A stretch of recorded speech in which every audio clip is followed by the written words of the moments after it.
같이 기도하고 첫째 날 말씀 배우도록 하겠습니다. 사랑이 많으신 하나님 참으로 감사합니다. 바쁜 인생의 날들 가운데 하나님의 말씀을 알아보고 듣기 위해 한자리에 모였습니다. 이 시간 하나님께서 우리의 마음의 문을 열어주시고 듣는 각인의 마음을 열어주셔서 하나님의 말씀이 쉽고 그리고 정확하게 하나님의 뜻대로 마음에 새겨질 수 있도록 도와주시기를 원합니다. 시작하는 시간부터 끝나는 시간까지 아무런 방해받지 않고 잘 진행될 수 있도록 또한 도와주시기도 간구드립니다. 우리를 사랑하시는 예수 그리스도의 이름으로 감사하며 기도드렸습니다. 아멘. 성경 사도행전 17장을 찾도록 하겠습니다.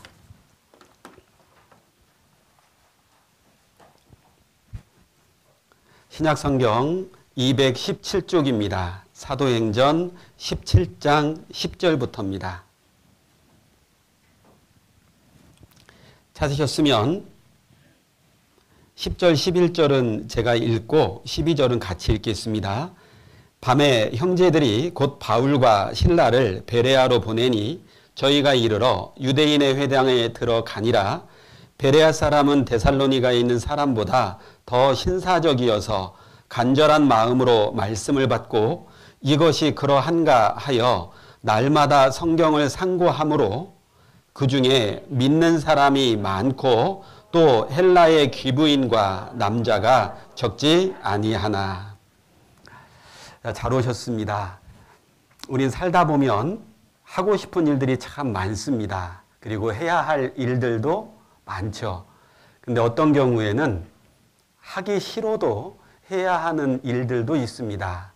어떤 게 하기 싫어도 해야 되는 일일까요? 이제 학생들한테 물어보면 거의 똑같습니다. 뭐죠? 예, 공부. 직장인들에게 물어보면 뭐라 대답할까요? 대부분 출근 얘기합니다. 가정주부에게 물어보면 뭐라 얘기할까요? 이거 좀 달라지는 것 같긴 한데 제 아내에게 물어봤습니다. 뭐가 이렇게 제일 하기 싫으냐고. 그랬더니 해야긴 해야 되겠는데 가장 힘든 것 중에 하나가 아침 식사 준비라고 해요. 공감하십니까? 살다 보면 하기 싫어도 해야 되는 일들이 있는데 그 중에 하나가 건강검진이라고 할 수 있습니다. 건강검진 사실은 귀찮습니다. 대장 내시경이라도 할라 치면 약을 먹고 또 밤새 다 비워야 되죠. 병원까지 가야 됩니다. 여러모로 귀찮고 불편한 일들 참 많습니다. 그럼에도 불구하고 건강검진 꼬박꼬박 잘하고 계시죠? 왜 그럴까요? 네.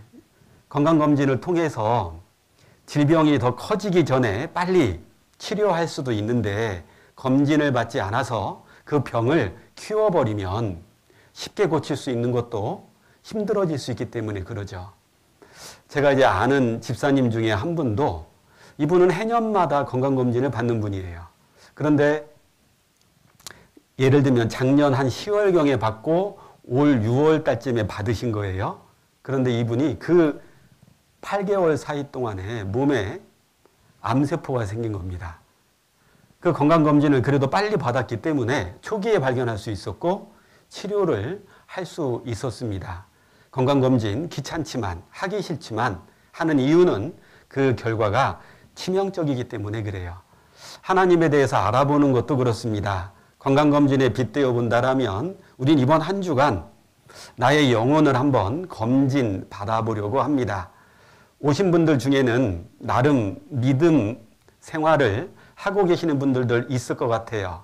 교회를 다니든지 아니면 하나님이 아닌 다른 믿음을 가지고 계시든지 아니면 나는 아무것도 안 믿어 라는 믿음을 가지고 있든지 나름 뭔가 믿고 계실 텐데 고린도후서 13장 5절에 너희가 믿음 가운데 있는가 너희 자신을 시험하고 확증하라 라는 말씀이 있는데 정말 내가 지금 갖고 있는 믿음이 확실한 건지 확증해보는 시간이 되셨으면 좋겠습니다. 시작할 때 읽었던 말씀 한번 잠깐 보겠습니다. 사도행전 17장 10절입니다.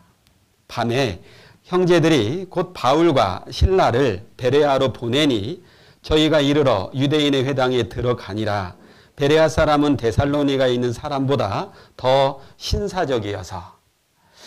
제가 성경 강연회를 듣는 모든 분들께 부탁드리고 싶은 것 중에 하나가 아까 담임 목사님께서 마음을 열고 들어주시라고 부탁을 드렸잖아요. 마음을 연다라는 게 다른 말로 하면 신사적이다라고 말할 수 있습니다. 이 사도 바울이라고 하는 분이 제가 마산에서 여기까지 와서 하나님 말씀을 전하잖아요. 그것처럼 이 사도 바울이라는 분이 데살로니가라는 지역에 가서 하나님 말씀을 전했습니다. 근데 그 지역에 살고 있는 사람들이 우리는 잘 믿고 있어. 그러니까 우리한테 이런 말하지 마. 핍박하고 듣기 싫어하는 정도가 아니라 이 바울 일행을 핍박을 하고 죽이려고 하기까지 했습니다. 그래서 베레아라고 하는 지역으로 옮겨서 하나님 말씀을 전했더니 이 지역에 살고 있는 사람들은 신사적이었다라는 거예요. 어떤 면이 있었냐면 11절 중반부에 간절한 마음으로 말씀을 받고 이것이 그러한가 하여 날마다 성경을 상고함으로. 하나님 말씀을 듣는데 간절한 마음으로 들었다고 합니다. 그리고 듣는 걸로 끝난 게 아니라 이 말씀이 정말 맞나? 그렇게 생각하면서 상고, 깊이 생각하면서 이 말씀을 듣다 보니 믿는 사람들이 많아졌다. 그래서 신사적이다라는 말은 내가 오늘 하루만 어쩔 수 없이 왔지만 들어주기는 하지만 난 내일부터 안 올 거야. 앞에서 목사가 뭐라고 얘기하든 말든 나는 그냥 시간만 보내다 가야지. 그런 건 신사적인 게 아니죠. 내가 설령 다른 믿음을 갖고 있다 하더라도 들어보고 그것이 정말 그런가 생각해 봤더니 맞아요. 그렇다라면 내가 알고 있고 붙잡고 있었던 걸 내려놓고 맞다라면 그 사실, 그 진리를 받아들이겠다. 이런 마음이 마음을 열고 듣는 겁니다. 그래서 이번 한 주간 내가 지금까지 살아오면서 생각했던 것, 알고 있었던 것, 믿었던 것, 이것하고도 좀 다른 면이 있다 하더라도 우리가 붙잡아야 될 건 어떤 게 맞는 거냐. 그걸 기준으로 삼아주시면 좋겠습니다. 화면에 보시면 경찰관 한 명을 소개해 드리려고 합니다. 이분은 말단 경찰로 시작을 해서 형사까지 올라가신 분인데 주로 하는 일이 미해결 사건 전담 팀의 팀장입니다. 그래서 수십 년간 해결이 안 된 사건들을 이 사람이 많이 해결을 했고 우리나라로 치면 KBS쯤 해당하는 미국의 MBC 방송에 이분이 해결한 사건들이 방송될 정도로 아주 유명한 사람이고 뛰어난 사람입니다. 자, 이분은 미해결 사건 전담팀이에요. 그러면 왜 해결을 못했을까요? 이 사건을. 확실한 증거가 없으니까 범인을 잡지를 못한 거죠. 그러니까 이분은 그 많은 사건들의 여러 증거들을 확인하고 그리고 생각을 해보는 거예요. 왜 이런 일이 생겼을까? 어떻게 해서 이 사람은 이런 사고를 당하게 됐을까? 그래 해서 그 진실에 다가가는 그런 쪽으로 아주 탁월한 분이었거든요. 그러던 어느 날 이분과 이분의 가족들을 교회로 초대하는 사람이 있었던 거예요. 그래서 이제 온 가족이 교회를 갔고 아내와 아이들은 말씀을 듣고 하나님을 믿게 됩니다. 근데 이분 생각은 어떤 생각이었냐면 하나님은 도저히 자기 생각에 받아들일 수 없는 분이다. 자기는 해결 못한 사건도 그 지나간 사건의 작은 증거, 단서를 가지고 관찰을 하고 추측을 하고 이러면서 진실에 도달해 보는 사람이잖아요. 그러니 눈에 보이지 않는 하나님, 그리고 그 하나님을 믿을 만한 증거들이 없이 많은 사람들이 맹목적으로 믿고 있다. 마음이 약한 사람들이. 이제 그런 생각을 하고 살았던 거죠. 그러던 어느 날 이렇게 앉아서 말씀을 듣다가 이분 생각은 나는 하나님은 안 믿지만 가족의 평화를 위해서 교회는 나가지 하고 이제 꾸준히 나간 거였는데 말씀을 쭉 듣다 보니까 자기가 상당히 이기적인 사람이라는 걸 깨닫게 됐다는 거예요. 믿지도 않으면서 교회를 나옵니다. 다른 사람들이 볼 때는 매주 교회 나오니까 믿음 좋은 사람인가 보다. 근데 자기 속은 철저하게 하나님 없다. 무신론자다. 죽으면 끝이다. 이랬던 사람이거든요. 그래서 안 되겠다 이래서는. 그래서 이분이 자기가 직업에서 배우고 이제 했던 내용들을 활용을 해서 성경을 연구해 보기 시작합니다. 이제 마태복음, 마가복음, 누가복음, 요한복음 이 네 권의 성경은 예수님에 대한 사건을 이 네 사람이 각각 자기들이 목격한 것을 기록한 성경입니다. 그러니까 이 형사분이 생각하기를 자기가 수많은 사건의 증인들을 불러서 얘기해 봤더니 똑같은 사건인데 똑같이 말하는 사람은 없더라는 거죠. 각자 자기 입장에서 설명을 하고 근데 들어보면 같은 사건을 봤기 때문에 공통적으로 입체적으로 이 사건이 이렇게 생긴 거였네 알 수가 있더라는 거죠. 그래서 신약성경 4권을 딱 연구해 봤는데 이게 실제로 있었던 사건에 대한 기록인 것 같다는 생각이 들더라는 거예요. 그래서 그때부터 성경을 더 공부하기 시작했고 결국은 이분이 하나님을 믿게 됩니다. 그러고 났더니 이분에게 생긴 놀라운 변화가 있어요. 그게 뭐냐면 자기는 범죄자를 잡아서 감옥에 넣는 역할을 했죠. 그래서 죄인이라는 말을 들으면 나는 착한 사람. 왜요? 범죄자를 잡아서 감옥에 넣는 일을 하니까 나는 세상 사람들을 좀 더 안전하게 지켜주는 착한 사람. 그리고 죄인은 내가 감옥에 쳐넣은 그런 사람들이 죄인이지 이런 생각을 했는데 이분이 하나님을 온전하게 믿고 나니까 죄인에 대한 개념이 딱 바뀌어버린 거예요. 감옥에 있는 사람이나 나나 별반 차이 없는 사람이구나. 그 죄인에 대한 개념이 바뀌니까 용서에 대한 개념도 바뀌더라는 거죠. 내가 뭐라고 저 사람을 용서하고 용서 못할까. 근데 하나님은 어떤 죄인도 다 용서해 주셨는데 자, 이분이 정말 자기가 직업으로 삼고 있었던 형사로서의 직업으로 이분은 하나님을 믿게 된 사람입니다.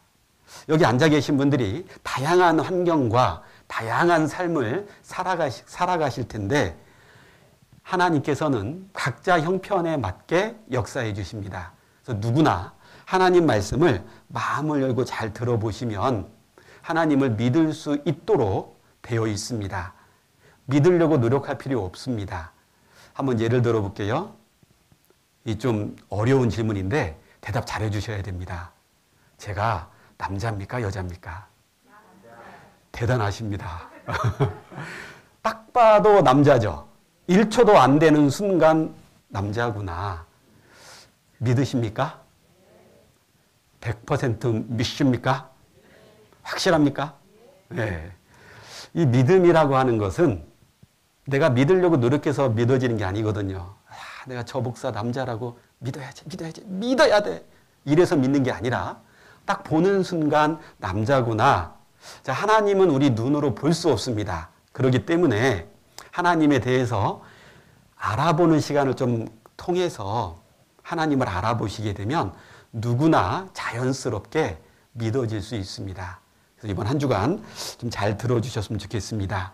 우리가 성경을 배우는 이유를 이제 이 성경을 통해서 한번 말씀드려 볼게요. 디모데전서 2장입니다. 디모데전서 2장 4절입니다. 신약성경 338쪽입니다. 신약성경 338쪽 디모데전서 2장 4절 말씀을 같이 한번 읽겠습니다. 하나님은 모든 사람이 구원을 받으며 진리를 아는 데 이르기를 원하시느니라. 자, 칠판에다가 제가 우리가 성경을 배우는 이유, 목적을 방금 읽었던 말씀에서 중요한 단어만 써서 말씀드려 볼게요. 하나는 하나님입니다. 또 하나는 사람. 하나님은 모든 사람이 구원받기를 원하시느니라. 처음과 끝만 읽어보면 하나님은 원하시느니라. 하나님은 소원하시느니라. 뭘요? 모든 사람이 구원받기를. 자, 우리가 성경을 배우는 첫 번째 이유는 하나님에 대해서 믿기 위해서 성경을 배웁니다. 자, 하나님이 정말 계실까요? 안 계실까요? 이거는 생각을 깊이 하고 대답하셔야 됩니다. 한번 예를 들어보죠. 고3 학생이 있다라고 쳐보죠. 이 고3 학생이 있는데 두 사람이 있어요. 한 명은 고3 끝나도 아무것도 없다. 또 한 명은 고3 끝날 때쯤 될 때 수능 시험이라는 것이 있다. 자, 시험이 있다라는 것을 믿고 있는 학생과 그런 거 없어 이러고 사는 학생이 있네요. 이 두 명의 학생이 고3이란 1년을 보내는 모습이 같을까요? 다를까요? 다를 수밖에 없죠. 시험이라는 게 있다라는 걸 아는 학생은 그 1년을 시험을 준비할 수밖에 없죠. 자, 하나님이 계신다라면 하나님이 말씀하신 영원한 천국과 지옥도 있다라는 뜻이 됩니다. 그러면 그 천국과 지옥이 있다라는 게 확실하게 믿어진 사람과 에이, 그런 게 어딨어 하고 사는 사람은 살아가는 모습이 완전히 달라질 수밖에 없습니다. 근데 의외로 많은 분들이 하나님이 계실까라고 물어볼 때 없다라고 얘기합니다. 많은 이유 중에 하나가 안 보이니까. 눈으로 좀 보면 좀 확실할 것 같은데 하나님은 눈에 안 보이니까 믿기가 어렵다 이런 얘기들을 하십니다. 잘 생각해 보세요. 눈에 보이는 게 많을까요? 안 보이는 게 많을까요? 자, 멀리 갈 필요 없이 우리 손바닥 한번 이렇게 들어보시죠. 이렇게 돌려서 한번 쳐다봐 주세요. 뭐가 보이세요? 손금 이러시면 안 돼요. 이거 교회예요. 손금 뭐 이런 거 보고 계시면 안 돼요. 자, 별로 안 보입니다. 자, 그런데 이 손에 약 6만 마리의 세균이 살고 있어요. 몇 마리요? 안 놀라시는군요. 종류로 치면 150종류, 그리고 숫자로 세보면 대략 6만 마리. 그래도 감사한 건 30초만 잘 씻으면 99%는 없어진답니다. 정말 감사하죠? 자, 그래서 가장 위험하고 가장 더러운 신체 부위가 어디라고 얘기하냐면 손이라고 얘기합니다. 자, 퀴즈 한번 드려볼게요. 남자 손이 더러울 것 같아요? 여자 손이 더러울 것 같아요? 누구요? 세종교회 대단합니다. 제가 이렇게 여러 군데서 여쭤봤는데 대부분 남자요 이렇게 얘기해요. 왜냐하면 우리 생각에 남자는 좀 더럽다. 이게 좀 있는 것 같아요. 그러나 여자 손이 1.5배 이상 더 세균이 많다라고 합니다. 그러니까 편견, 선입견 이런 거 가지면 안 되는데 놀랍게도 여기는 그런 게 없는 것 같아요. 네. 자, 우리는 눈에 보이지 않는 세균이라는 것도 있잖아요. 과학자들이 7대 3의 법칙이라를 얘기하는데 이 지구상에 물이 70%, 물 아닌 것이 30%, 사람의 몸이 수분이 70%, 수분 아닌 것이 30%, 눈에 보이는 것이 20%에서 30%, 눈에 보이지 않는 것이 70에서 80%. 과학자들이 이렇게 얘기합니다. 대다수 눈에 보이지 않는 것이 더 중요한 가치를 가지고 있는 게 많습니다. 예를 들면 사랑. 이런 건 눈에 보이지 않지만 사랑이 없으면 살아가기 어렵잖아요. 대부분 안 보이는 게 더 중요한 가치를 가질 때가 많다라는 거죠. 내 눈에 안 보인다라고 해서 사랑이 없는 게 아니듯 하나님 안 계신 거 아닙니다. 하나님이 없다라고 하는 또 많이 대답하는 분들 중에 이런 대답하시는 분들이 있어요. 지금까지 내가 하나님 안 믿고 살아도 별 문제 없었다. 그렇지 않던가요? 지금까지는 하나님 안 믿고도 별 문제 없었습니다. 근데 왜 이제 와서 하나님에 대해서 알아보라고 하고 믿으라고 하냐. 근데 그분이 하신 말 속에 어느 정도 정답이 있어요. 하나님이 왜 지금까지 계신다라면 그분에게 아무런 문제가 안 생기게 하셨을까요? 그건 하나님의 사랑입니다. 그 사람에게 기회를 주고 있었던 거거든요. 하나님을 붙잡을 수 있는. 근데 앞으로도 내가 하나님 모른 채 살아간다 했을 때 진짜 나에게 아무 문제 없을 거라고 장담할 수 있습니까? 그럴 수 없거든요. 또 하나님이 없다라고 말하는 분들 중에 악인이 너무 잘 살아요. 솔직히 우리는 적당히 죄도 짓고 적당히 착한 일도 합니다. 그런데 악인들 중에 법의 처벌도 안 받고 떵떵거리면서 잘 사는 사람 너무 많죠. 화성 연쇄 사건, 연쇄 살인 사건의 범인이 그나마 잡혔죠. 제가 대학 다닐 때 제 친구 누나가 그때 칠창가에서 살해를 당했어요. 그 친구 집은 풍비박산 났습니다. 아버지는 자살하셨고 어머니는 정신 이상으로 결국 나중에 그 어머니도 자살하셨거든요. 그 친구는 대학은 다니긴 했지만 끝까지 계속해서 힘들게 살아왔습니다.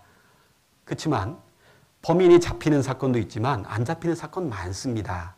뿐만 아니라 법대로 착하게 살려고 하면 사실 돈 벌고 살기가 쉽지 않습니다. 불법을 저지르고 탈세를 하고 이렇게 사는 사람들이 더 잘 사는 것 같거든요. 그러니까 그런 모습 보면 하나님 계시면 이러면 안 된다. 이런 마음들이 있다라는 거예요. 근데 하나님께서 해주신 말씀이 이래요. 내가 악한 일은 상관치 않으시는 하나 다 보시느니라. 당장 악한 일을 할 때마다 죄 지을 때마다 하나님께서 심판해 버리신다라면 우리 또한 그 심판을 피해갈 수 없습니다. 우리가 생각하는 죄와 하나님이 생각하는 죄의 기준이 다르기 때문에 그래요. 하나님께서 다 보신다라고 그랬죠. 혹시 아이들 키우면서 그런 말 안 하셨어요? 제 아이가 고3인데 걔가 지금도 엘리베이터 타면 얘기합니다. 아빠, 그때 엘리베이터에서 아빠가 나를 6대 때렸지. 얘기합니다. 구역 모임을 갔는데 애가 이 모임하려고 딱 이렇게 모여 있는데 가운데를 가로지르고 소리 지르면서 지나갔어요. 제가 한마디 했습니다.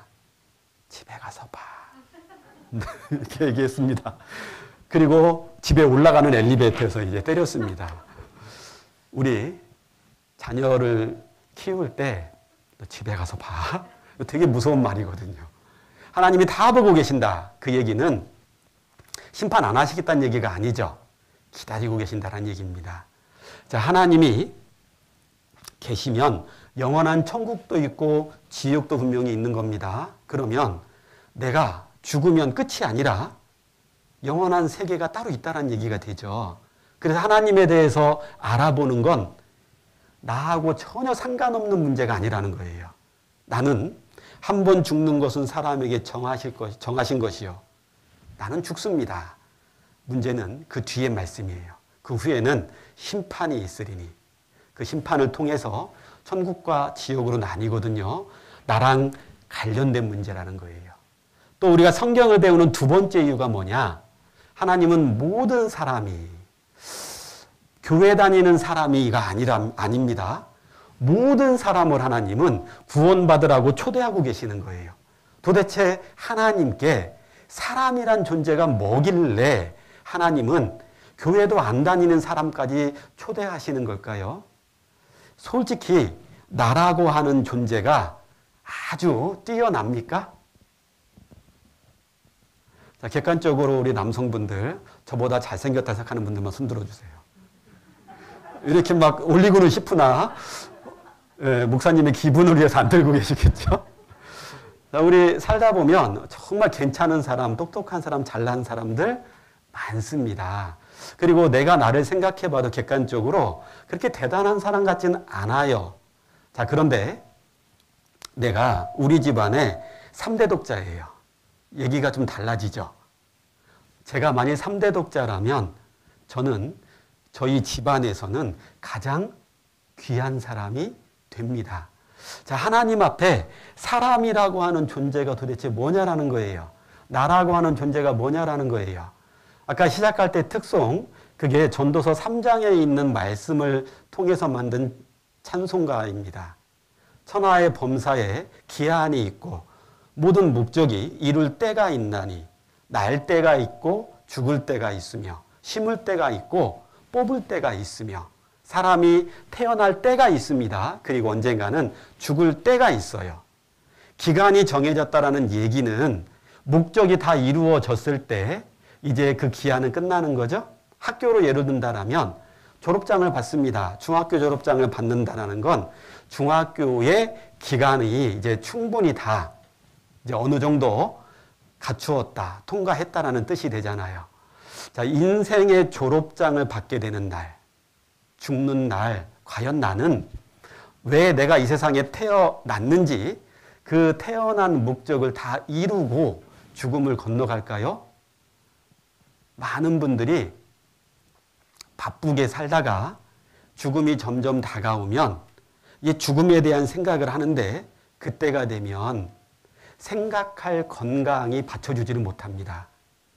대부분 좀 죄송한 얘기지만 요양병원에서 아프고 잠자다가 결국 죽음이 찾아오게 됩니다. 내가 태어났으면 인생의 졸업식 되는 날 내가 왜 태어났을까? 이유나 목적은 알고 죽어야 되겠잖아요.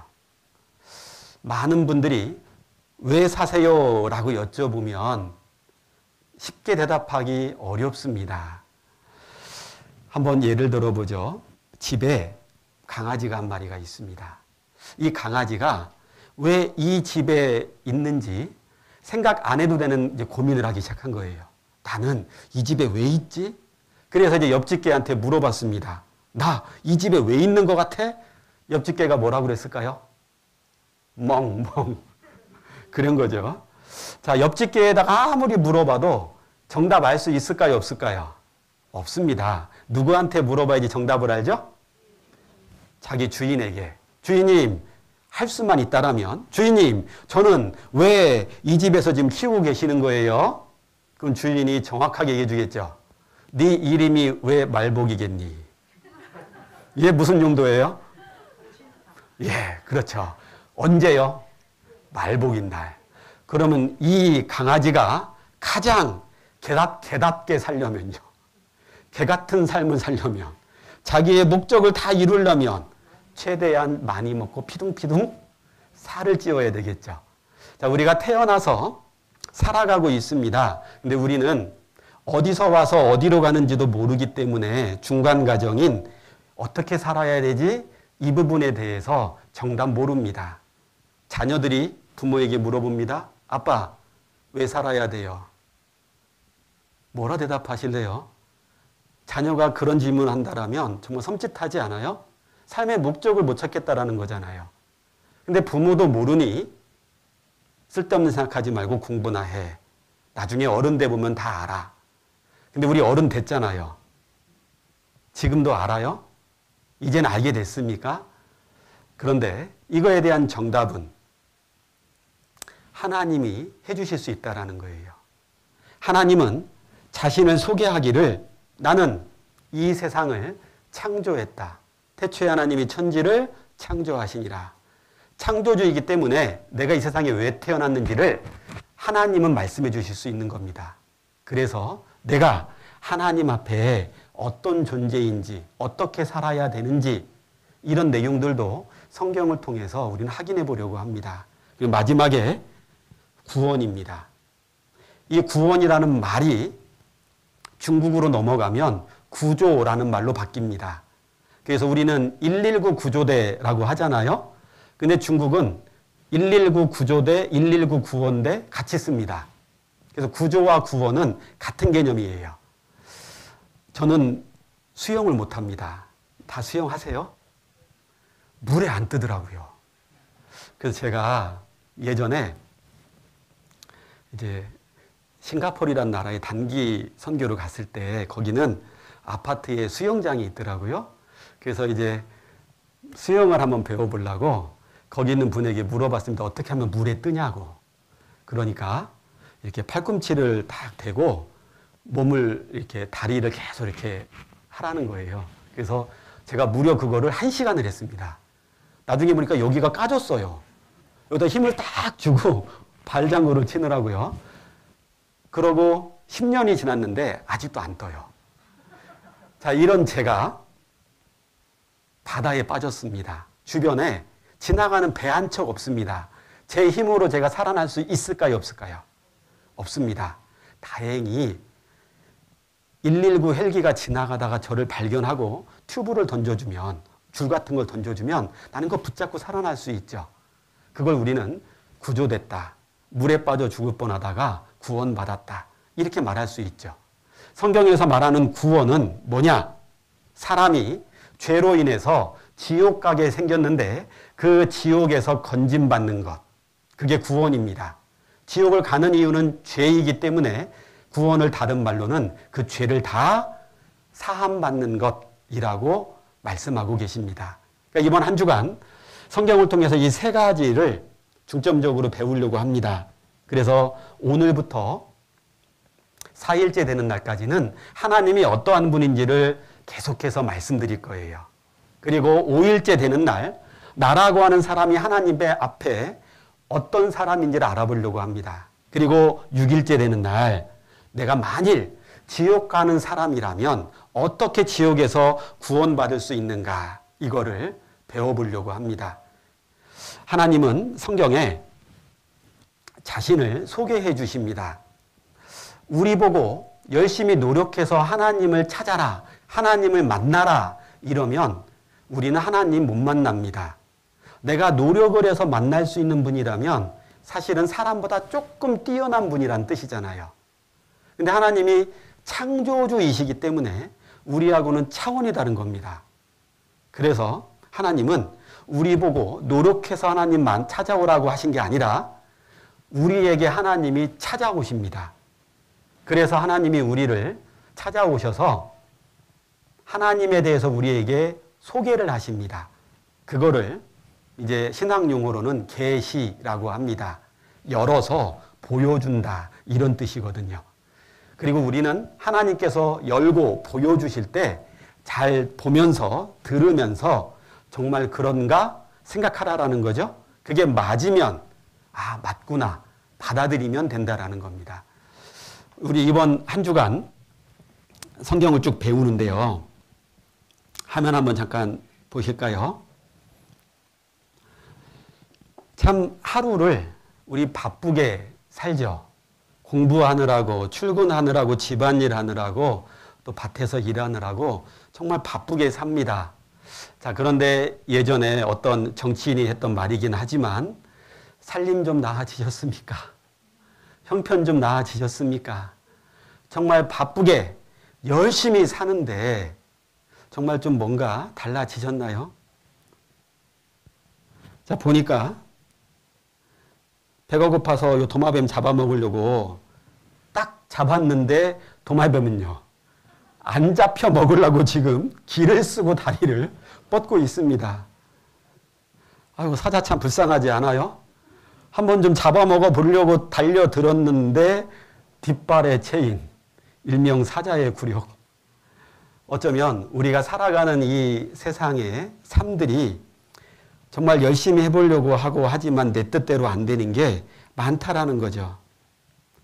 결혼하면 행복할 줄 알았습니다. 행복하시죠? 예, 대답이 좀 낮아요. 톤이 낮아요. 자, 그런데 결혼하고 나면 대부분 또 자식들 키우느라고 바쁩니다. 때로는 얘네들이 부럽습니다.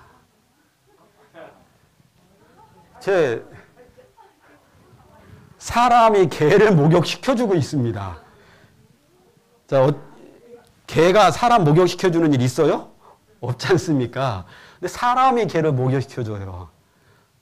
개팔자가 참 좋은 것 같아요. 우리 인생이 상당히 고달프다라는 거죠. 이렇게 아름다웠었던 시절도 있었지만 금세 이렇게 됩니다.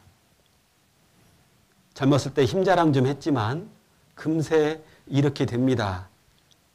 나이가 들면 자식들 다 커서 나가죠.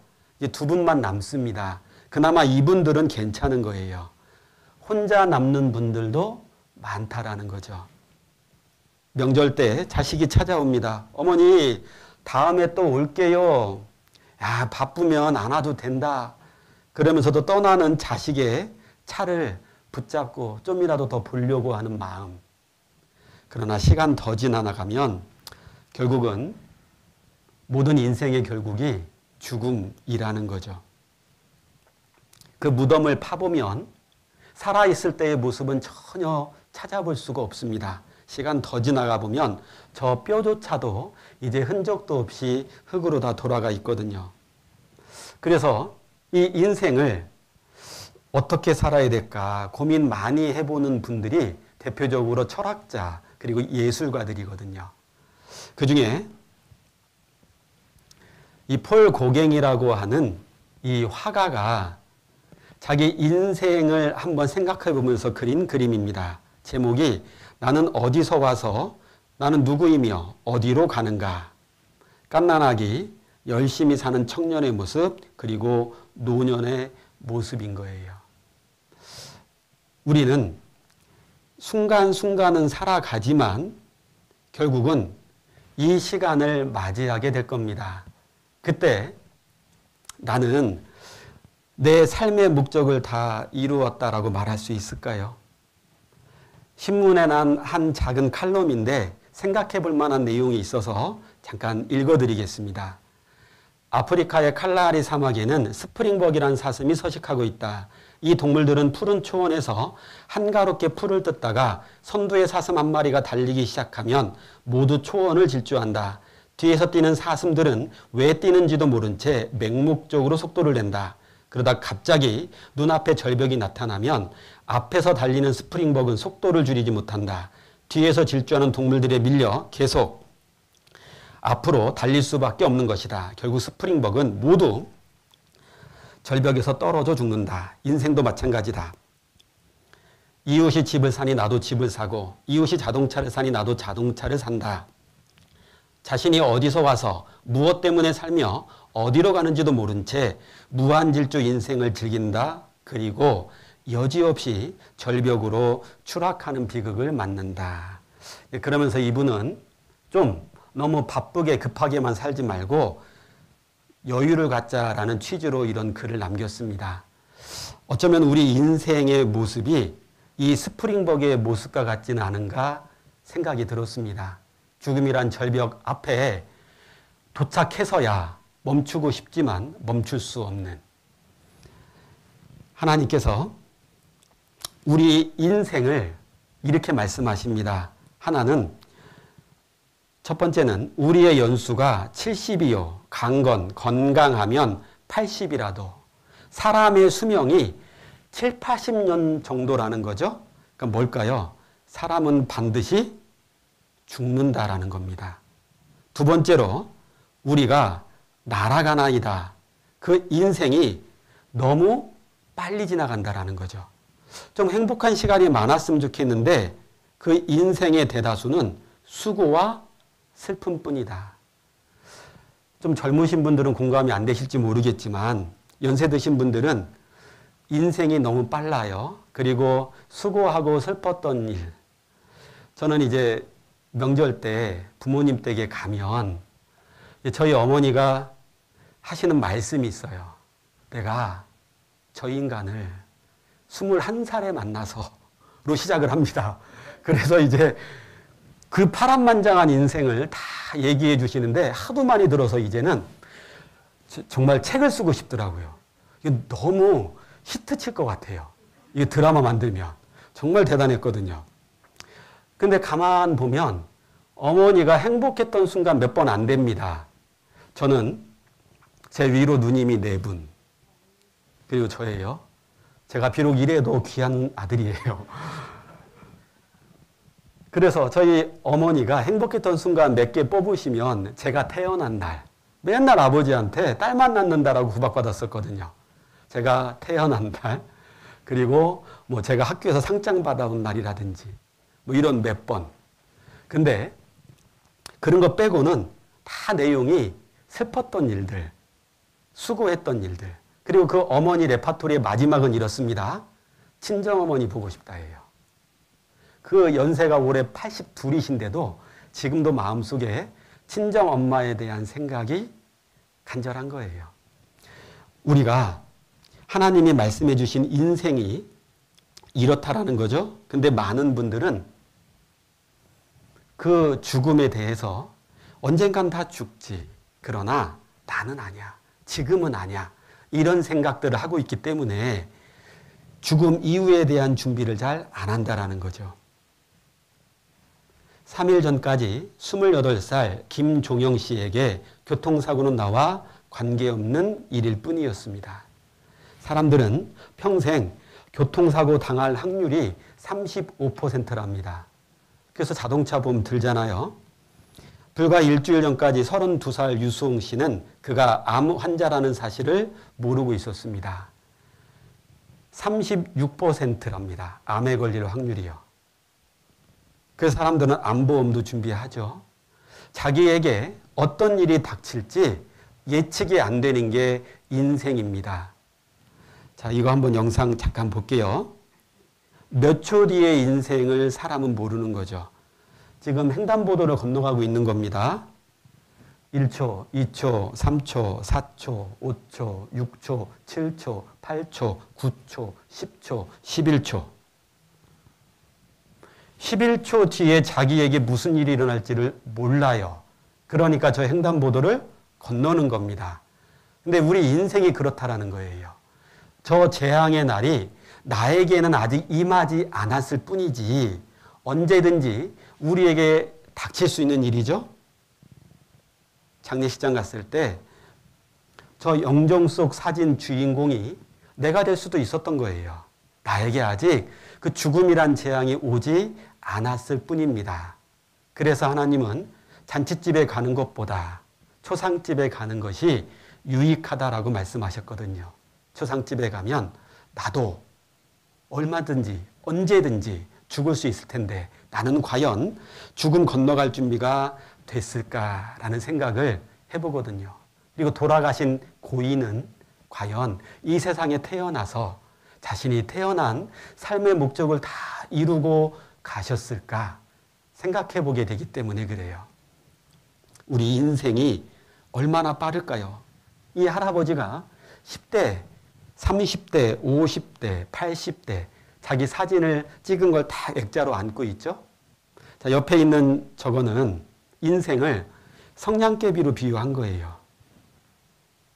활활 타오르던 시절 있었지만 그 순간 금방이고 나는 이제 쟤밖에 남지 않는 그 나이가 곧 온다라는 거죠. 인생은 그 입구에서 볼 때만 한없이 아늑하다. 그렇지만 출구에서 볼 때는 너무 짧다라는 거죠. 제가 학생 때는 빨리 좀 어른이 됐으면 싶었어요. 왜냐하면 집을 나가고 싶었거든요. 빨리 나가서 독립하고 싶었습니다. 그래서 대학은 최대한 집에서 먼 곳으로 그렇게 해서 살았는데 지금 이제 자녀를 키우고 나이가 죄송합니다. 나이가 조금 들다 보니까 시간이 좀 천천히 갔으면 싶은 거예요. 제가 예전에 제 나이 때 저를 인도해 준 직장 상사분을 보면서 야, 나이 진짜 많이 들었네. 그랬는데 제가 그 나이가 돼 봤는데 저는 그렇게 늙었다는 생각 안 들거든요. 근데 다른 분들은 저를 볼 때 그렇게 생각하겠죠? 너무 빨리 지나가요. 제가 온 마산에서 1시간 반을 더 가면 거제도가 나옵니다. 거제도에서 40분 더 배를 타고 가면 외도라고 하는 섬이 나옵니다. 봄에 가면 정말 아름다운데 많은 조각품이 있는데 그중에 공허라는 이름의 작품이에요. 사람을 만들어 놓고 가운데가 뻥 뚫렸습니다. 이 작가는 이 작품을 만들면서 자기가 느낀 인생에 대해서 남기고 싶었던 거죠. 우리나라만 그런 줄 알았는데 외국에 갔더니 출근하는 저분 가방 들고 출근하는데 가운데가 펑 뚫려 있죠. 일을 하고 집안일을 하고 공부를 하고 뭔가 열심히 바쁘게 살아가는데 거기서 만족이 과연 있었을까라는 거죠. 성공해 보려고 권력 좀 얻어 보려고 돈을 좀 많이 모아 보려고 친구들 사귀면 좀 행복하지 않을까? 가족을 위해서 나의 명예를 위해서 정말 열심히 사는데 결과적으로 그런다라고 해서 나에게는 만족이 없더라는 거죠. 누가복음 12장 한번 찾아보겠습니다. 누가복음 12장 16절입니다. 신약성경 115쪽입니다.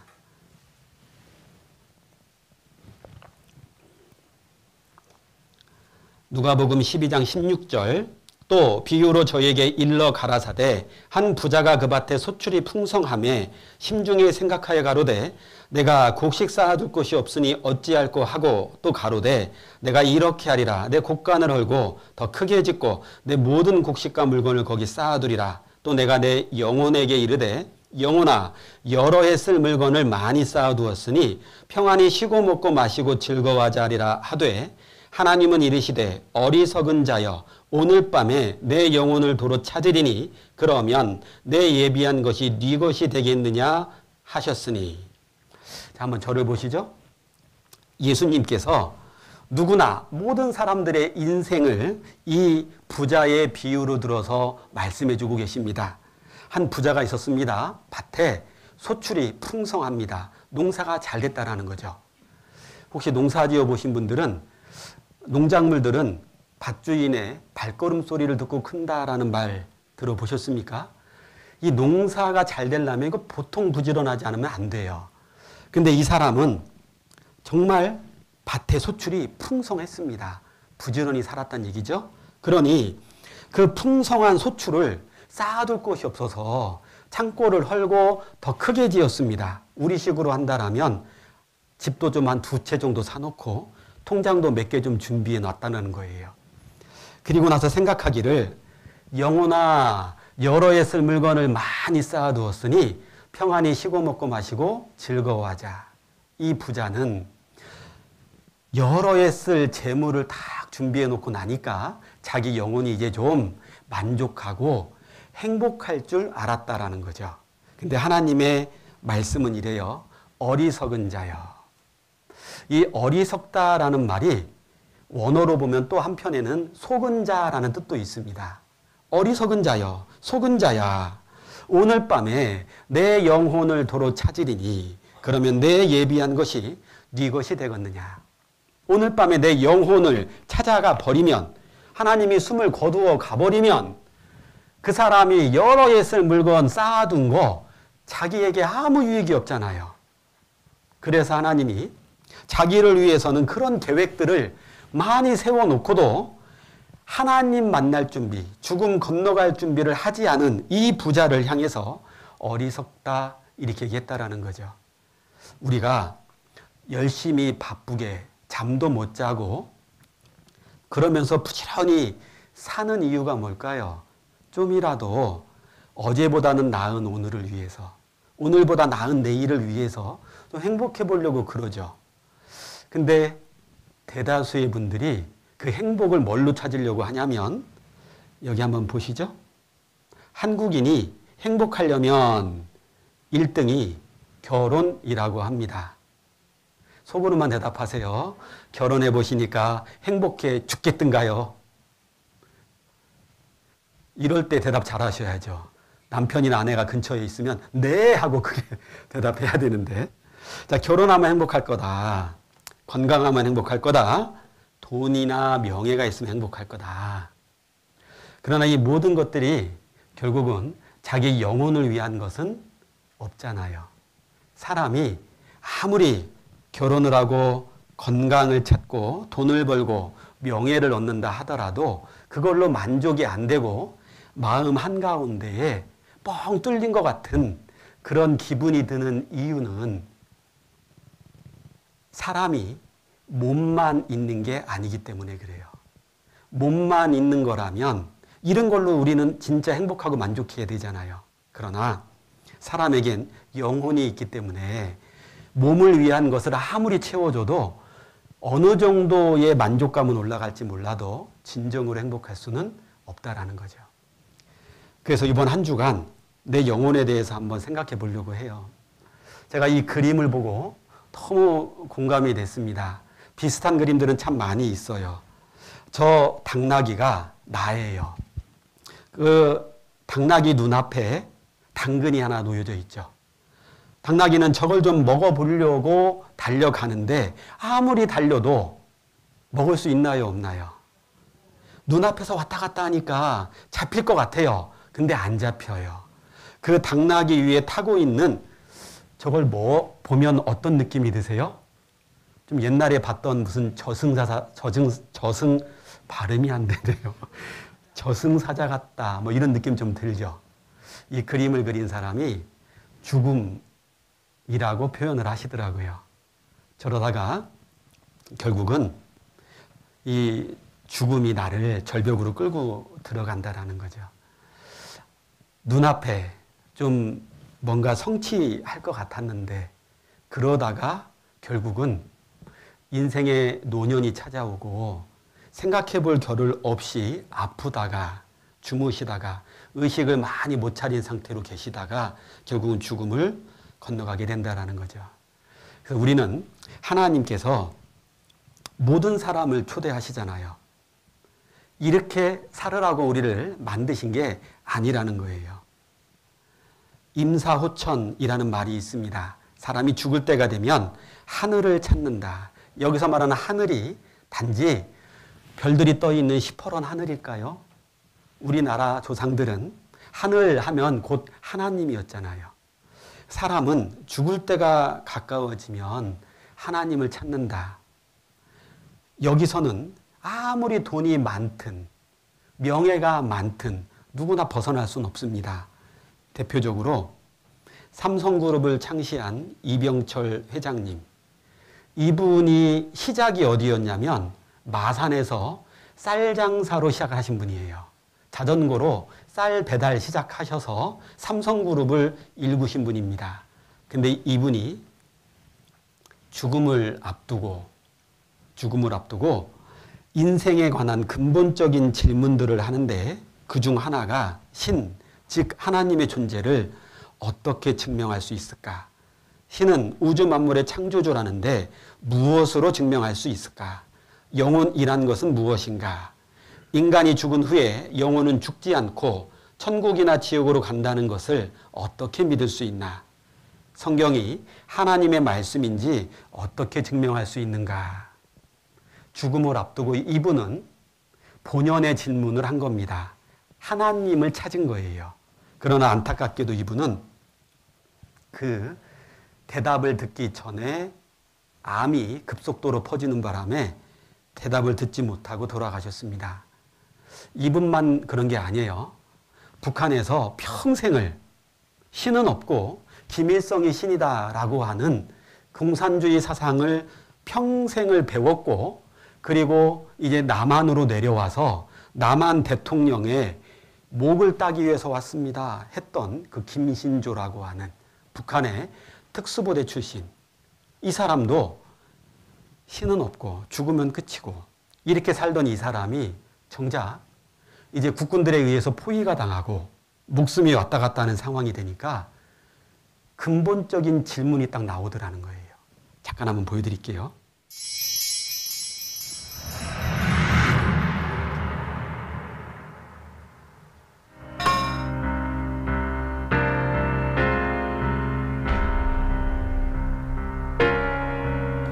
나는 누구냐?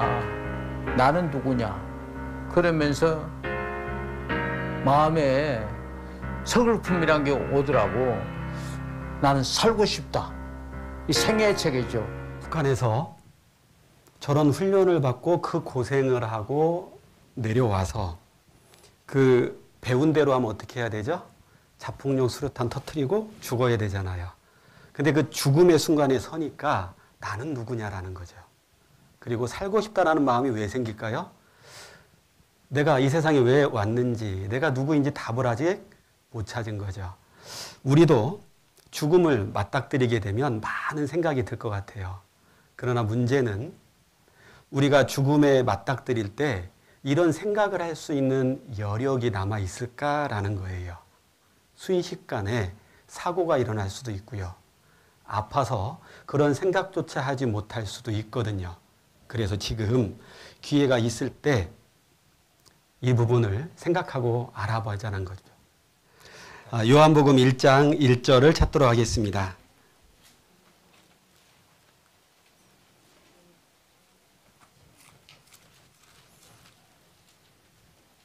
요한복음 1장 1절입니다.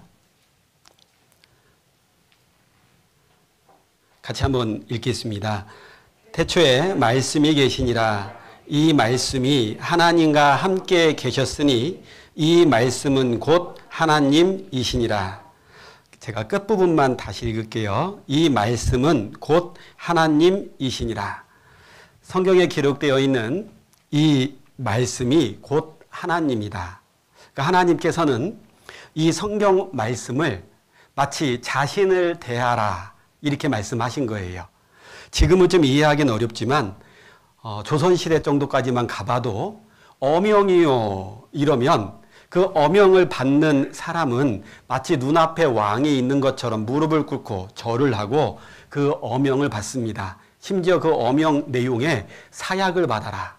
이래도 왕의 명령이기 때문에 마치 왕이 앞에 있는 것처럼 그 왕의 명령을 받아들이잖아요.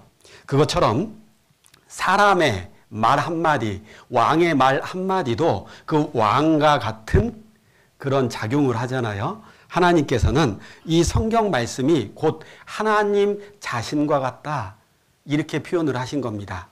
그래서 하나님을 믿는다 이 말은 다른 말로 하면 성경 말씀을 믿는다가 된다라는 거죠. 또 다른 말로 하면 하나님을 저는 믿어요 이런 분들 중에 성경은 전혀 모르면서 나는 하나님 믿고 천국 갈 수 있습니다 이런 분들이 있다라면 조금 잘못된 믿음이라는 거죠. 왜냐하면 그 믿음 중에는 나는 잘 믿는다라고 생각하지만 진리가 아니기 때문에 사실이 아니기 때문에 엉뚱한 걸 자기는 잘 믿고 있다. 사실이다. 이렇게 생각하다가 언제 그게 문제가 되냐면 마지막 순간에 그게 문제가 됩니다. 화면 한번 잠깐 보시죠. 뭘까요? 버섯입니다. 저는 어려운 질문 안 드립니다. 이 중에 독버섯은 편의상 1, 2, 3, 4라고 했을 때 독버섯은 몇 번이요? 확실합니까? 믿습니까? 네. 첫 번째 게 삿갓 외대버섯이라는 독버섯입니다. 두 번째 것도 노랑 쌀이버섯 독버섯이에요. 세 번째 거 독갈대기 버섯이라고 하는 독버섯입니다. 다 독버섯이냐고요? 그럼 제가 안 물어보죠. 이건 식용버섯입니다. 달걀버섯이라고 해서 저 밑에 보면 달걀 껍데기같이 생긴 거 있죠. 이걸 뚫고 이렇게 나온다 해서 달걀버섯. 그러니까 우리 생각엔 누가 봐도 우리 상식에 독버섯은 빨갛고 화려하고 뭐 이런 게 독버섯이다. 나머지는 진짜 느타리, 쌀이 뭐 비슷하잖아요. 먹을 수 있는 거 하고. 그러나 알고 봤더니 식용버섯인 줄 알았던 게 독버섯이었고 독버섯인 줄 알았던 것이 식용버섯이라는 거죠. 그러니까 내가 뭘 믿고 있느냐가 중요한 게 아니라 사실이냐 아니냐 이게 중요하다라는 겁니다. 아무리 열심히 해도. 그래서 고린도전서에 보면 달리기를 하는데 향방 없는 것 같이 달리지 말아라. 정말 열심히 뛰었어요. 근데 골인지점하고 상관없이 뛰었습니다. 열심히 뛴 거 아무 소용없죠. 주먹을 막 내뻗었는데 상대방하고 상관없는 방향으로 막 뻗었습니다. 그 사람 잠시 후에 권투 경기라고 한다면 지겠죠. 그래서 열심히 믿는 게 중요한 게 아닙니다. 무엇을 믿느냐, 사실을 믿느냐가 너무 중요한 거고 하나님에 대해서도 이단들이 너무 많기 때문에 하나님 말씀이 곧 이 말씀이 곧 하나님이라고 했으니까 성경에 기초한 믿음이 올바른 믿음이 됩니다. 자, 하나님께서 이제 자신을 소개하시는데 창세기 1장 1절입니다.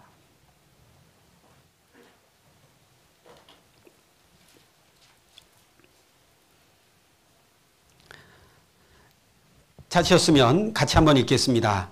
태초에 하나님이 천지를 창조하시니라. 맨 처음 하나님께서 천지, 하늘과 땅에 있는 모든 것을 창조하셨다. 우리 땅에 살고 있는 이 지구 안에 있는 성경에서 말할 때 땅 이러면 지구라고 생각하시면 돼요. 이 지구 안에 있는 모든 것 그리고 하늘, 우주에 있는 이 모든 것들을 창조하신 분이 하나님이다라고 선언하고 있습니다. 우리는 이렇게 말씀을 찾아서 들으시면 이런 마음 생길 수 있죠. 처음 오신 분들은.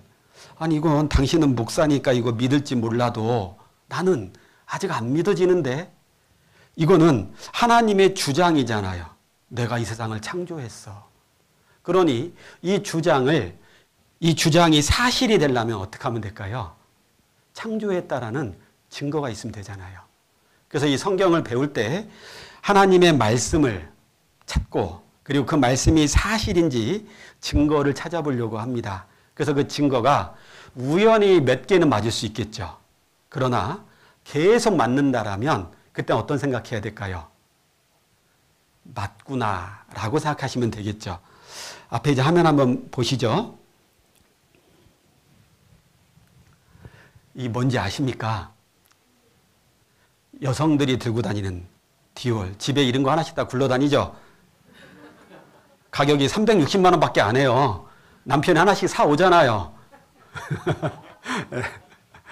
자, 저 크리스찬 디올이라는 저 가방은 백화점에만 들어가요. 근데 어느 날 저 백화점에서 짝퉁을 판다라는 신고가 들어가서 경찰이 출동했습니다. 자, 그러면 진품을 파는 매장의 직원은 당당할까요? 안 당당할까요? 당당하죠. 경찰이 오면 이게 진품이란 증거 딱 보여주면 되니까요. 근데 짝퉁을 파는 사람이라면 불안할 수밖에 없을 거예요. 경찰 다른 데로 자꾸 데려가려고 하고 이게 사실이라는 증거 딱 보여주면 출동한 경찰들 입 다뭅니다. 아, 여기는 진품을 파는 곳이구나. 하나님의 말씀을 배울 때 확실한 증거 다 확인해 볼 필요도 없고 몇 가지만 확인해 보면 된다라는 거예요. 5만 원짜리 2장이 있습니다. 하나는 복사한 거예요. 자, 우리 진짜 돈 뭘로 구분하죠? 일단 저 신사임당이 비춰야 되죠. 그다음에 홀로그램이 비추는 빛의 방향에 따라서 다 다르게 보여야 되고 그 외에도 이제 몇 가지가 있는데 진짜인지 가짜인지는 확실한 거 몇 가지 기준만 딱 알고 나면 진품인지 가품인지 금방 구분이 됩니다. 세상에 수많은 종교가 있는데 하나님이 참신이냐? 그 하나님이 이 세상을 창조했다라고 주장하시잖아요. 그러니 그 하나님이 창조한 게 맞는 것. 그래서 확인해 봤더니 진짜 맞아요. 그러면 다른 신들 다 일일이 알아보고 공부할 필요 없다라는 겁니다. 진짜 하나를 정확하게 알면 가짜들이 금방 구분이 돼요. 그래서 요한복음 8장 32절에 진리를 알지니 진리가 너희를 자유케 하리라. 진리, 확실한 사실을 알게 되면 잘못된 것에서 다 해방될 수 있다는 거죠.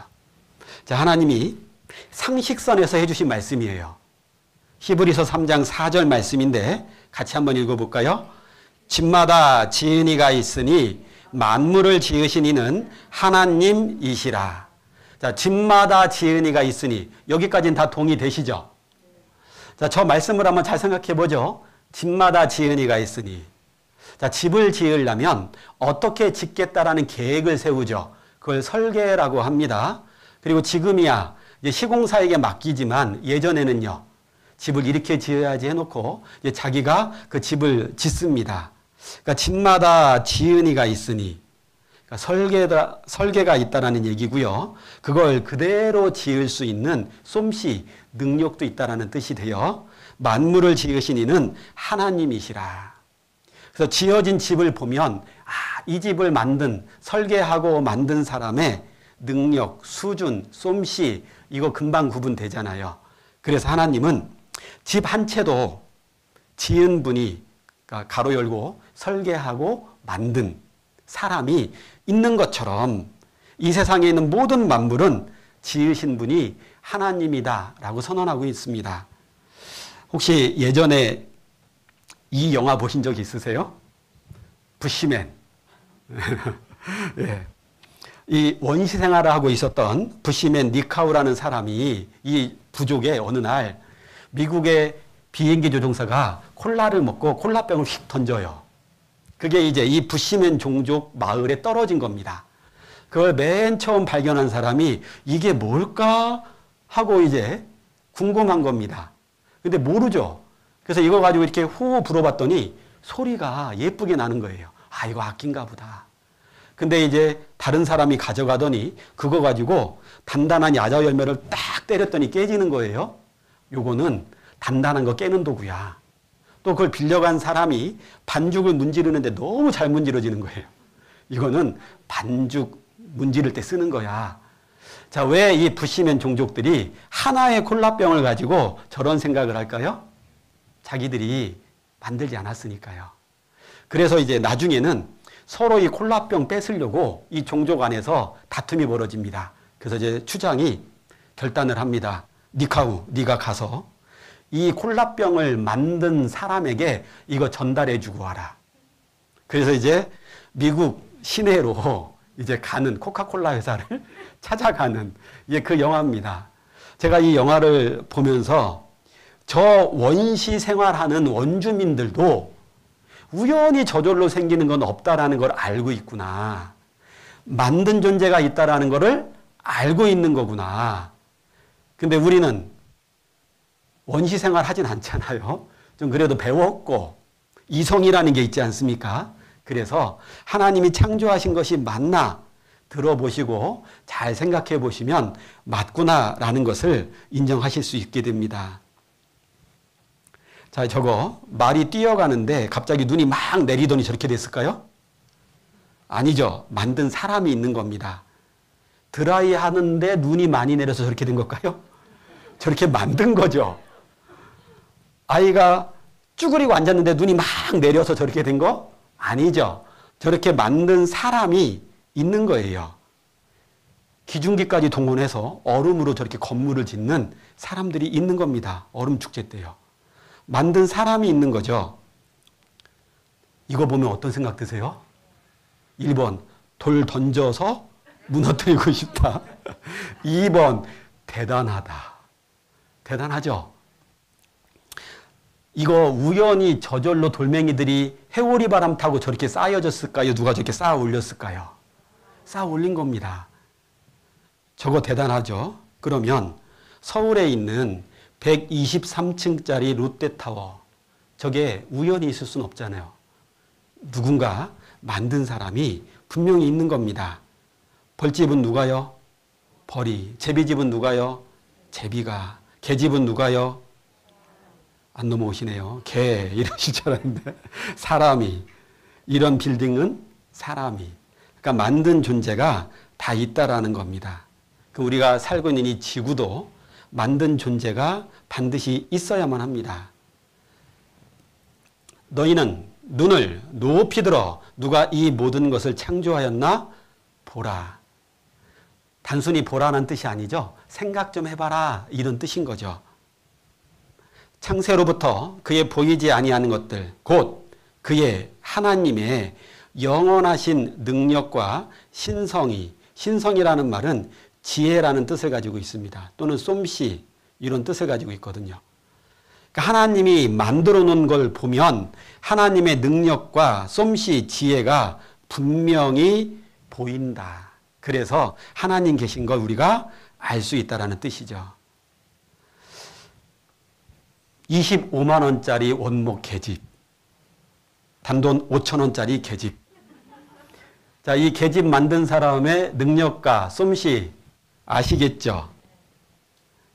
자, 흑백은 사람이 종이로 접은 앵무새, 칼라는 하나님이 만들어 놓은 앵무새. 종이로 만든 앵무새도 참 잘 만들었지만 하나님이 만들어 놓은 앵무새하고는 비교가 안 되죠. 일단 날지도 못해요.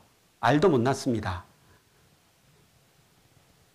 자, 이 꽃이 사나엽이라는 꽃인데 이 꽃은 물에 닿으면 투명하게 벗겨요. 그리고 물기가 사라지면 다시 원래대로 이렇게 돌아오게 됩니다. 이걸 만드신 분의 솜씨와 능력 생각하라라는 거죠. 자, 개구리 찾아보세요. 개구리 어디에 있을까요? 한번 꺼볼까요? 자, 개구리 어디 있어요? 지금 막 못 찾았으면서 막 저기 막 이렇게 하지 마시고. 네. 자, 개구리 여기 하나, 여기 하나, 여기 하나. 지금 하신 분들은 속으로 하나 찾아놓고 다 찾았다 생각하신 분이죠. 저 작은 개구리가 주변의 나뭇잎 색깔과 다 비슷하게 변하는 저런 능력이 있잖아요.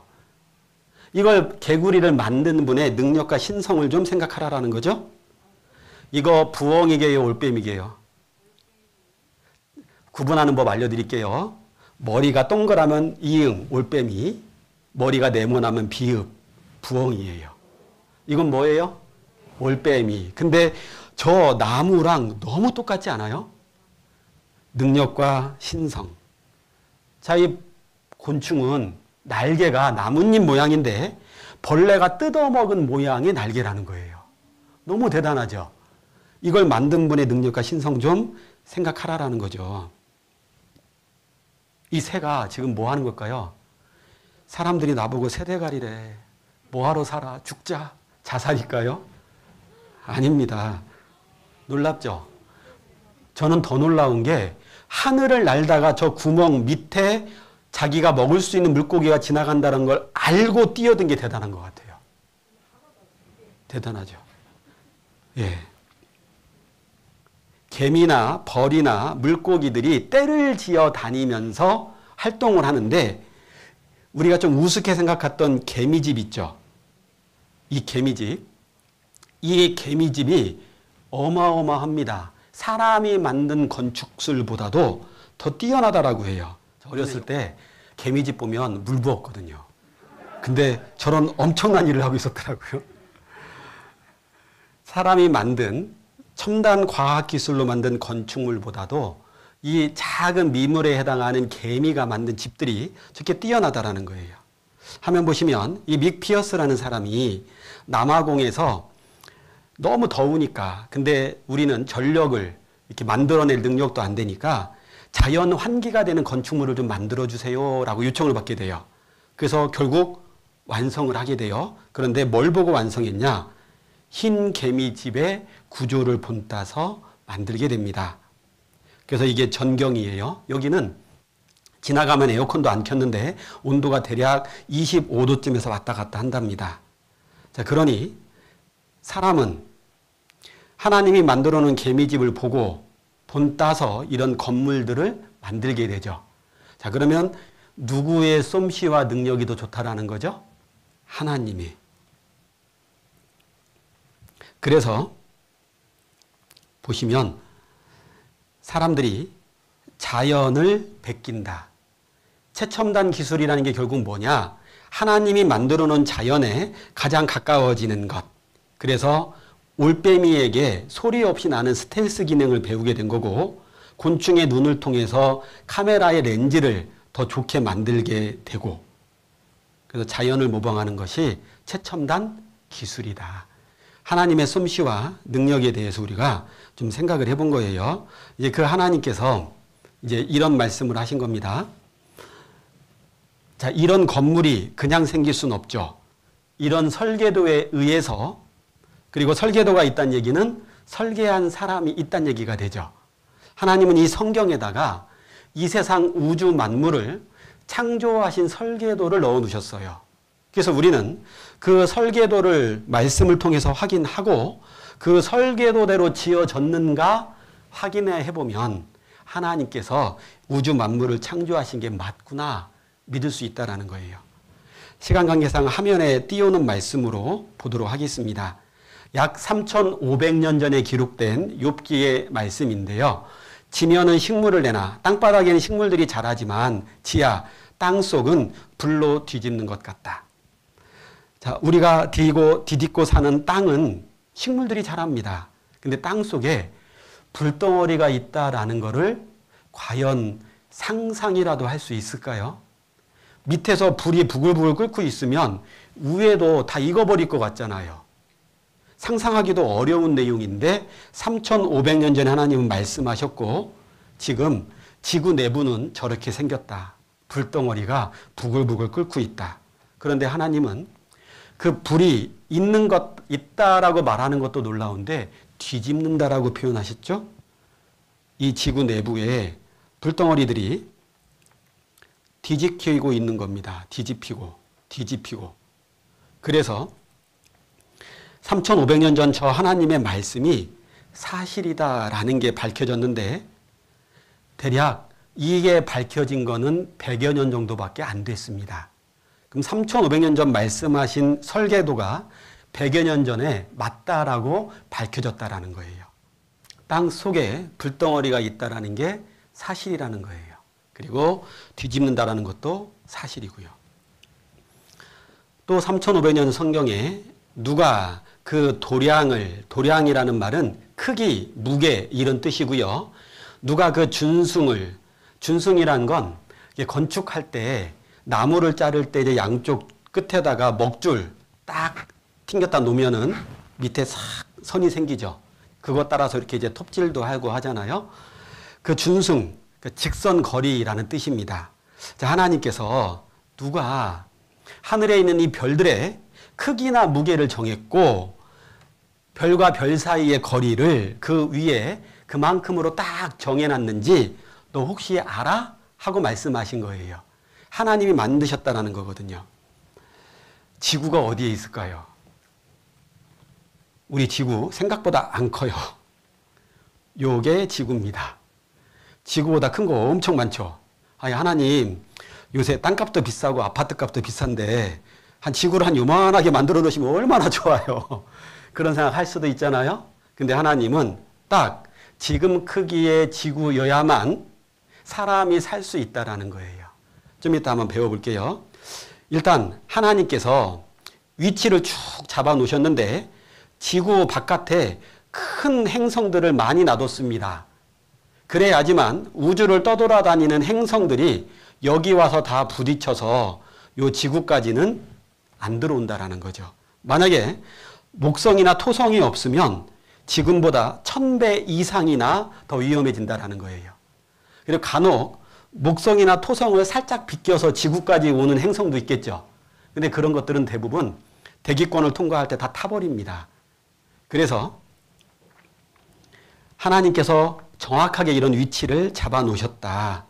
생명이 살 수 있는 가장 적당한 크기로 지구를 만들었는데 지구는 딱 저 정도 위치에 떨어져 있어야지만 물이 액체로 존재할 수 있다는 거예요.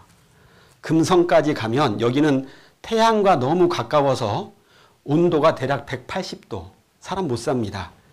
그 다음에 있는 화성은 영하 90도입니다. 너무 추운 거예요. 딱 지구만이 평균 23도의 온도를 유지할 수 있다는 거죠. 그래서 1억 5천만 킬로 떨어진 저 거리보다 좀 더 가까워져도 안 되고 좀 더 멀어져도 안 되고 더 놀라운 건 지구가 하루에 한 바퀴씩 도는 걸 자전이라고 하잖아요. 근데 자전도 하면서 태양 주위를 1년에 한 바퀴씩도 돌죠. 공전도 합니다. 지구 혼자만 그렇게 돌면 좋겠는데 더 놀라운 건 이 지구를 따라서 도는 뭐가 있죠? 달이 있는 거예요. 여러분 이 달이 왜 필요할까요? 성경에는 태양의 보물이 결식해 하고 태음의 보물이 자라게 한다라는 말씀이 있는데 그래서 키는 낮에 자랄까요? 밤에 자랄까요? 밤에 10시부터 1시까지는 웬만하면 자야 됩니다. 여러분들은 안 주무셔도 돼요. 다 컸어요. 말씀 들으시면 돼요. 자, 이 달이라고 하는 것이 지구를 또 따라서 같이 돌지 않습니까? 한 달에 한 바퀴씩. 이 달이 한 번씩 이제 월식이라고 하죠. 달이 이제 저렇게 점점 가려집니다. 왜 저런 일이 생기냐면 태양이 여기 있고 지구가 있는데 달이 지구를 이렇게 돌지 않습니까? 그러다가 요 지구 뒤편에 딱 들어오게 된 거예요. 그럼 이제 그림자가 쫙 생기니까 달이 가려서 안 보이게 돼요. 완전히 안 보이게 되는 거를 개기라는 말을 붙여가지고 개기 월식. 그리고 또 달이 태양을 가려버리는 일도 있습니다. 그걸 일식이라고 하는데 태양이 여기 있고 지구가 여기 있는데 요 달이 지구 주위를 이렇게 돌다가 딱 여기 올 때가 있다라는 거예요. 근데 상식적으로 봐도 태양이 어마어마하게 크죠. 그러니까 달이 아무리 중간에 낀다 하더라도 태양을 가린다라는 건 잘 안 맞는 것 같아요. 요 차이가 400배입니다. 크기 차이가. 근데 우리가 보는 월식은 정말 태양이 가려지거든요. 아니 이게 어떻게 가능할까 알고 봤더니 태양과 달의 거리가 또 딱 400배예요.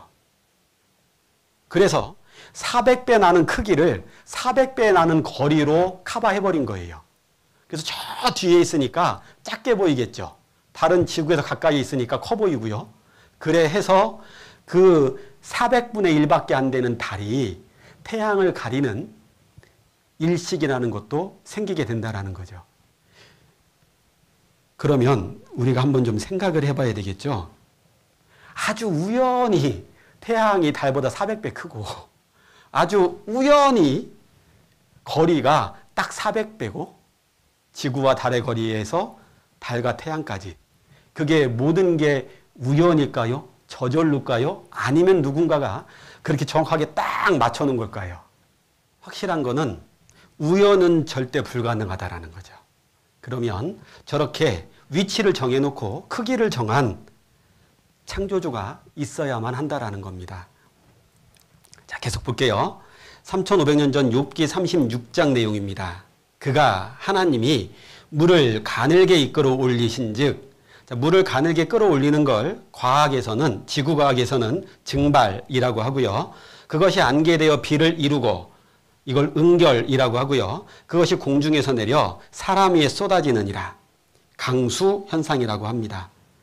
하나님이 물을 가늘게 끌어올려서 그것이 비가 되고 사람 위에 쏟아지게 하셨느니라.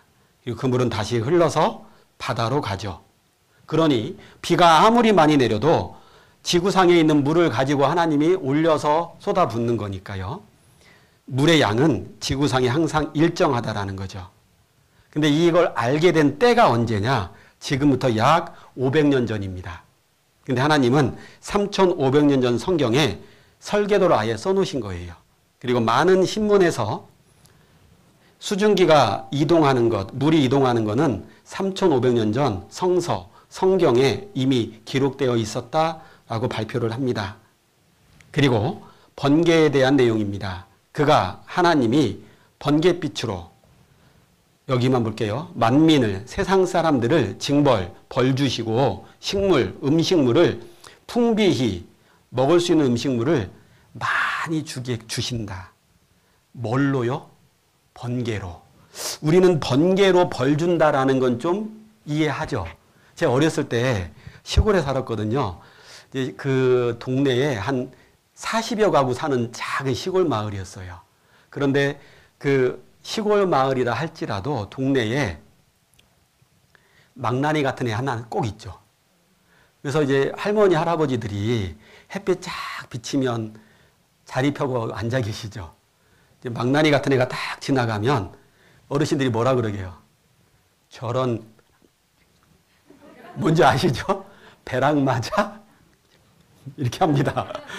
그러니까 이 번개로 벌 준다라는 것은 옛날부터 좀 들어왔어요. 그리고 우리 번개 치면 우리는 좀 무섭습니다.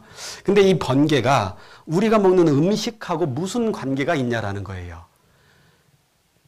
놀랍게도 자, 한번 번개 치는 거 잠깐 볼까요?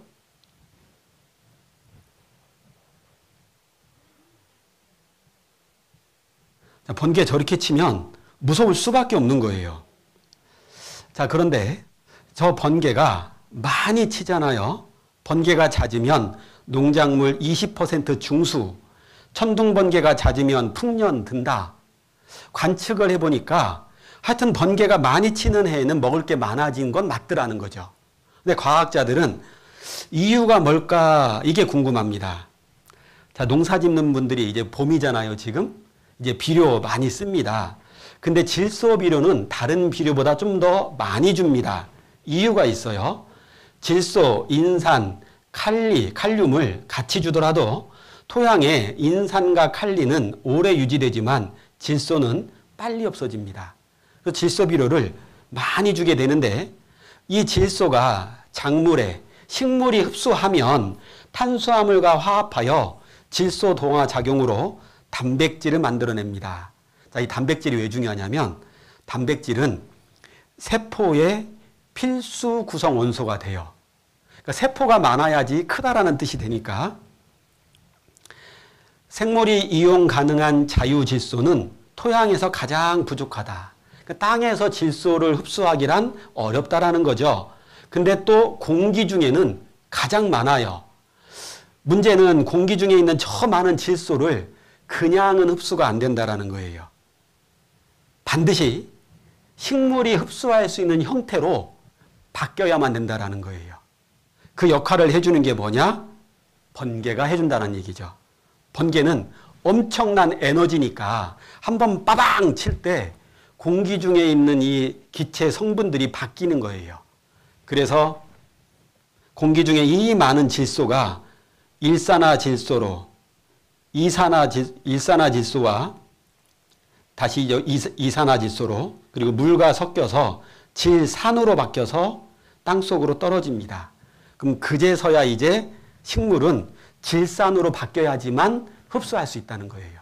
그리고 동물은 식물을 뜯어 먹어서 질소를 흡수해서 단백질을 만들어서 세포가 점점 늘어나면 덩치가 커지게 되겠죠. 사람은 식물, 동물 다 먹으니까 질소를 이런 식으로 흡수하게 됩니다. 그러니까 이 번개가 왜 치는가 봤더니 결국은 질소 비료를 계속해서 내려주고 있었다는 거예요. 그래서 번개는 생명체의 최대 질소원이다. 혹시 집에 화분 키우세요? 제가 이제 이사를 하고 이제 화분 선물이 들어왔습니다. 여러 개가 들어왔어요. 그래서 이제 잘 키워봅시다 하고 이제 집사람하고 굳은 다짐을 했습니다. 3개월을 못 넘겨요. 아니, 이렇게 막 신경 썼는데 왜 잘 죽지? 그런데 보니까 산 꼭대기에 어디 갔죠? 짠! 이거 왜 안 나오지? 아까도 안 나왔습니까, 혹시? 나왔습니까? 예. 근데 산 꼭대기에는 누가 가서 비료주지도 않는데 나무들이 너무 잘 자라요. 번개 칠 때 빗물 타고 질산이 내려올 때 꼭대기니까 제일 먼저 양질의 질산을 흡수하잖아요. 그러니까 산 꼭대기에 나무들이 잘 자라는 이유를 알 수 있겠더라고요. 그리고 요즘은 과자를 사면 빵빵해서 보면은 과자는 별로 없어요. 뒤에 보니까 여기 이제 보니까 신선한 제품 공급을 위해 질소 충전 포장을 하였습니다. 그러니까 질소가 있으면 신선하다. 그럼 음식물로 생각해 본다라면 오래 간다는 얘기죠. 먹을 게 많아진다. 근데 이건 해도 너무했잖아요. 이건 과자를 사서 질소가 들어있는 게 아니라 질소를 샀는데 과자가 따라 들어온. 아무튼 번개가 치는 이유도 맞구나. 그리고 하나님이 이제 우주에 대한 얘기를 하시는데 하나님은 북편 하늘을 허공에 펴시며 북쪽 하늘은 허공, 텅 비어 있다. 이 지구 밖에 있는 망원경, 허블 망원경이라고 하는데 저 허블이라고 하는 분이 1925년도에 안드로메다 성운을 발견해요. 그래서 이 지구에 태양계만 있는 게 아니라 안드로메다 성운이 있다. 그걸 밝혀낸 사람이라서 그 사람의 그 업적이 너무 대단해서 지구 밖에 띄워놓은 망원경을 이제 허블 망원경이라고 불렀는데 지구 밖에 있는 망원경이니까 이제 공기가 없죠. 이 공기 중에 먼지가 많아서 망원경은 뚜렷하게 뭔가 밝혀내기가 어려운데 지구 밖에 있으니까 촬영을 너무 잘할 수 있는 거예요. 그래서 이제 이 망원경을 띄워놓고 저 허블 연구소에 이제 소장이 계속해서 바뀌는데 그때마다 이제 망원경으로 별만 본 거예요. 그런데 한 번은 새로 부임한 소장이 우리는 더 이상 별을 관측하지 않겠습니다. 한 거예요. 난리 난 거죠. 그 비싼 돈 들여서 별 관측을 해야 되는데 별을 관측 안 하고 별과 별 사이에 요 공간을 관측하겠다는 거예요. 다들 막 뭐라고 했는데 일단 한번 놔둬봅시다 하고 이제 그 소장이 허블 망원경을 조종해서 별과 별 사이를 이제 관측을 하기 시작한 거예요. 그리고 밝혀낸 게 뭐였냐? 밤하늘에 우주가 보면 별들이 저렇게 많아요. 한쪽만 확대해도 저렇게 많은데 하나님은 북쪽 하늘은 허공이라고 그랬죠. 북두칠성이 있는 저 북쪽을 허블 망원경으로 찍은 겁니다. 그랬더니 결과가 우주에 불가사의한 공간이 있다. 북두칠성 뒤에 지름이 3억 광년, 별도 별로 없이 텅 빈 상태, 허공이다. 3억 광년이면 빛의 속도로 1년 가는 게 1광년이거든요. 근데 빛은 똑딱 요 1초에 지구를 7바퀴 반을 돌아요. 그 속도로 1년, 10년, 100년, 1000년, 만년, 억년, 2억 년, 3억 년을 날아간 거예요. 그 엄청난 공간이 허공이다라는 게 밝혀져 버린 거예요. 하나님 말씀이 맞네. 과학자들은 우주는 어떻게 탄생했을까? 빅뱅 이론을 알아보자. 그래서 커다란 폭발로 인해서 별들이 쫙 퍼졌는데 한쪽에만 하나님은 별이 없다라고 말씀하신 거예요. 근데 과학자들은, 하나님 안 믿는 과학자들은 뻥 터져서 퍼져나가는데 한쪽만 없다라고 얘기하려면 누군가가 일부러 그쪽에는 안 가도록 개입을 해야 되죠. 그래서 하나님 안 믿는 과학자들은 말하기를 우주 어디를 가나 별은 항상 밀도가 똑같다. 골고루 펼쳐져 있다. 근데 하나님은 아니야. 내가 만들 때 북쪽은 텅 비워놨어. 근데 누구 말이 맞았던 거죠? 하나님 말씀이. 그러면서 말씀하시기를 땅을, 성경에서 땅 나오면 뭐로 생각하라고요? 지구를 공간에다 달아놨다. 우주 공간에다가 이 지구가 매달려 있다. 둥둥 떠 있다. 자, 그걸 알려면 최소한 지구 밖을 나가서 지구를 봐야지만 이 지구가 우주 공간에 매달려 있다는 걸 알 수 있는 거잖아요. 사람이 최초로 지구 밖을 나간 게 1961년입니다. 그 전까지는 이 지구가 우주 공간에 둥둥 떠 있다? 이거 몰랐어요. 근데 하나님은 3,500년 전에 이미 그 말씀을 하셨다라는 거예요. 그러면 이 정도까지만 하고 한번 생각해 보죠. 설계도가 성경에 기록이 되어 있는데 만드신 분이 이렇게 썼다라는 걸 우리는 좀 생각해 볼 수가 있겠죠. 아니, 만들지도 않은 존재가 상상해가지고 이런 내용을 과연 쓸 수 있겠냐라는 거예요. 이거 말고도 오늘은 제가 지구 안에서 일어나는 일, 그다음에 우주에 있는 일 몇 가지만 말씀드렸잖아요. 이거 말고도 동물에 관련된 내용들, 그리고 우주에 있는 많은 별들과 관련된 말씀들도 많이 있습니다. 그래서 우리가 시작할 때 신사적으로 하자고 그랬죠.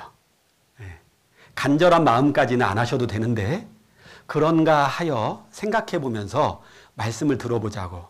그래서 이게 맞다 싶으면 어떻게 하라고요? 받아들이면 되죠. 근데 속으로 이거 맞는 것 같은데 이거 맞으면 안 되는데 그러면서 이제 자꾸 배척하려고 하면 그거 신사적인 거 아닙니다. 그래서 누구나 마음을 열고 들어보시면 믿을 수 있게끔 되어 있습니다. 제가 세종 오기 전에 82살 먹은 할머니 상담을 하는데 이분이 그 옛날 홍익대 미술학과를 나오신 분이에요. 대단하죠. 그 옛날에. 근데 이분이 하는 말이 믿을 수밖에 없어. 믿게끔 돼 있어. 이렇게 얘기를 하시는 거예요. 그러니까 어거지로 안 믿어지는 거 믿으려고 한 게 아니라 믿을 만한 증거들이 너무 많으니까요. 그래서 내일은 하나님께서 창조하신 창조물 중에 최고의 걸작품이 바로 사람입니다. 그래서 하나님이 이 사람을 어떻게 만드셨는지, 그리고 그 사람을 만들어 놓고 하나님이 이제 인류 역사를 시작하셨는데 내일 후반부부터는 역사에 대한 내용을 함께 배워보려고 합니다. 역사는 아무리 조작을 하려고 해도 여러 나라가 관련되어 있으니까 한 나라가 조작을 해도 금방 진실은 드러나게 됩니다. 이제 내일부터 말씀을 들어보시면 인류 역사 가운데 하나님의 흔적들이 많이 나옵니다. 그거 보시면 하나님 정말 계신 건 맞구나 누구나 인정하게 돼요. 그래서 오늘 첫째 날 월요일이고 정말 코로나 시국에 여기까지 오신다라는 게 또 영상으로 보고 계신 분들도 이렇게 앉아서 말씀 듣는다라는 게 정말 쉬운 일이 아닌데 이렇게 와주셔서 너무 감사합니다. 이왕 시작하신 거 이번 한 주간 한 2시간 정도씩 7일 들어봤자 이제 하루 지났죠? 6일 남았습니다. 12시간밖에 안 돼요. 한번 끝까지 들어보시기를 부탁드리겠습니다. 기도하겠습니다. 하나님 참으로 감사합니다. 오늘 이렇게 함께 모여서 하나님의 말씀을 배울 수 있도록 불러 모아 주시고 또 인도해 주신 것 감사합니다. 계속해서 말씀을 듣는 가운데 하나님이 계시고 성경이 사실이라는 것들이 마음속에 믿어질 수 있도록 도와주시기를 원합니다. 돌아가는 발걸음도 안전하게 지켜주시고 내일 또 같은 시간에 얼굴 보며 말씀 배울 수 있도록 모든 일정 속에 순적함도 허락해 주시길 원합니다. 우리를 사랑하시는 예수님 이름으로 감사하며 기도드렸습니다. 아멘.